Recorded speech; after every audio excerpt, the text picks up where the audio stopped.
You came up with the word of the day, which is Word of the week. word of the week. Yeah, week. Urticaria. Earth to carry. Not no. urticaria. Urticaria. So, Can you spell it for us? I can. Urticaria.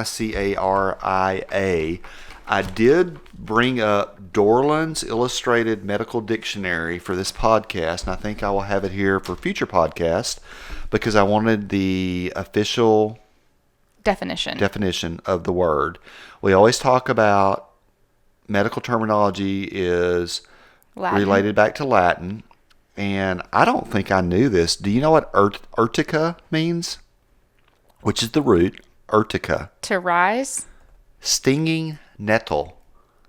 There are these. I still don't even know what that means. Well, plants out, weeds, if you will, nettles. There are these nettle weeds that have these very sharp needles on them, and they will stick you. So I'm assuming.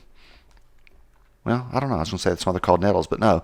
And then ia is like a condition, I think. So define urticaria without looking at Dorland's Medical Dictionary. Lay terms, I would say urticaria is basically hives. Okay. So raised, red, itchy welts on the skin.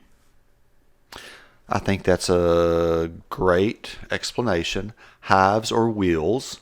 Wheals, not like WHEELS, but WHEALS, which is the technical term for like a circular hive.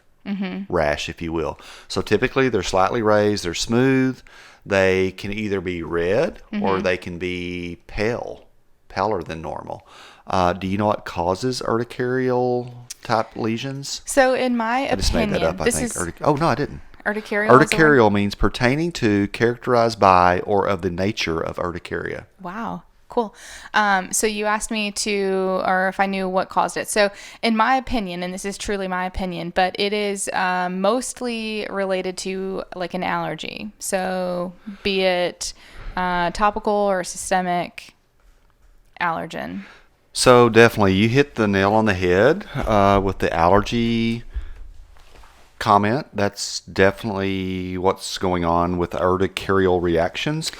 Typically, it's drug reactions or insect bites, I think, that we see. I was going to say a drug eruption is basically also an allergy. Is that classified as the same thing? A drug eruption? It's different.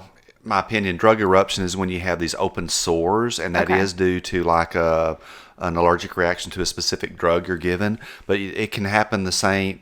The urticarial reactions can happen due to the same type of mechanism, but it's just a different end result. So typically if we were to see it here in the hospital, we're going to see either insect bites like fleas or bee stings. Yellow jackets, wasps. It's not uncommon for us to see a pet brought in and rush to the back and, oh my gosh, they're having an allergic reaction, and they have these wheals again, these raised lesions all over Interesting that them. you call them wheals. I always call them welts. It's probably the same thing. Same thing, but wheals is really, I think, more appropriate. Medical. But hives is really that's the more common term for them. So, how do we treat them? Registered Steroids. veterinary technician Angel Martin. Steroids. IV steroids, IV antihistamines, and typically that's it. And they pretty much always get better. So sometimes like those insect stings, like the wasp and things that you were talking about, they also present with like facial swelling and that kind of thing. And so they can be, when it presents that way, can it be life-threatening? Can be. Snake bites probably more so when they get bit on the face, but typically not. Typically not. And I also was going to go there with vaccine reactions. We typically don't see these skin lesions like that. We see vomiting, drop in blood pressure, and to your point, we do see facial swelling with that, especially reaction to lepto. So. Sure.